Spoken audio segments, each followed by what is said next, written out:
Welcome back to New Venture Mentor, your source for straightforward advice to help you plan, launch, and grow your startup or small business. I'm Kate Costa, and today I want to talk to you about a little bit of a touchy subject, your own feelings and the fact that they have no place in business.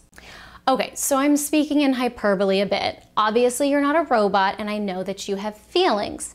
In many businesses, it might even be appropriate to express those feelings. But I do want to talk about the fact that one of the quickest ways to get yourself and your business blacklisted is to take business dealings personally.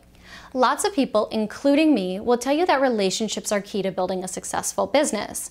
But sometimes entrepreneurs take that idea too far and believe that relationships are the most important aspect of a business deal to the point that they're personally hurt by what happens in those deals.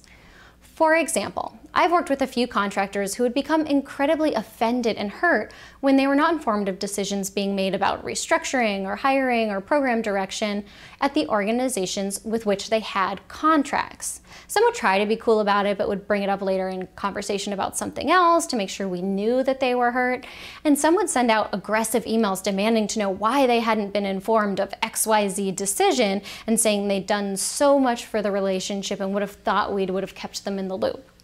Here's the thing though, no matter who you're friends with, business is business. If a company is making decisions that don't have a direct impact on your contract, they're none of your business. And making a big deal out of it decreases your chances of that other unrelated contract getting renewed because you've now identified yourself as someone who will require extra attention, read time, an entrepreneur's most valuable resource, at best, and frankly, a needy drama queen at worst.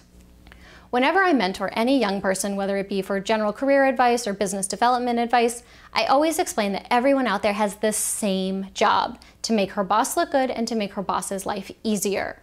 If you are an employee, that's obvious. If you're an entrepreneur, your client is your boss. So when you start complaining or needing extra meetings or demanding to be included in decisions that aren't yours to make, are you making your boss's or client's life easier? Hell no. So you should realize that at that moment, you are failing at your job. Another place this sensitivity or taking things personally comes up is with contract negotiations themselves.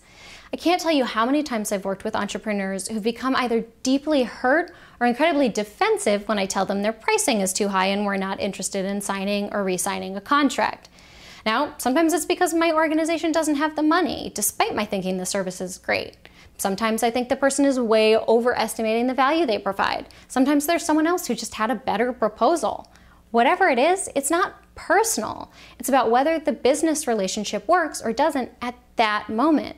Getting offended or defensive only shows that you would be difficult to work with and reinforces that not going with you was the right decision. Yes, the business world is built around relationships, but there is a difference between a professional relationship and a personal one. A great business relationship is one built on trust, honesty, and mutual respect. It's not built on everyone getting touchy-feely with their emotions. Make sure that you're able to read the temperature of the room and never let you taking non-personal business decisions personally hurt your reputation and your business relationships. That's it for this week here on New Venture Mentor. If you liked this video, please let me know with a like and a share. Also, I've recently enabled community contributions on all of my YouTube videos, so I'd be incredibly appreciative if any of you would be willing to take a stab at translating some of my videos so that those who speak languages other than English can access them. You obviously don't have to do it all, but any little bit helps, so thank you in advance to those of you who decide to contribute. That's it for now. Thanks for watching, and I'll see you next time on New Venture Mentor.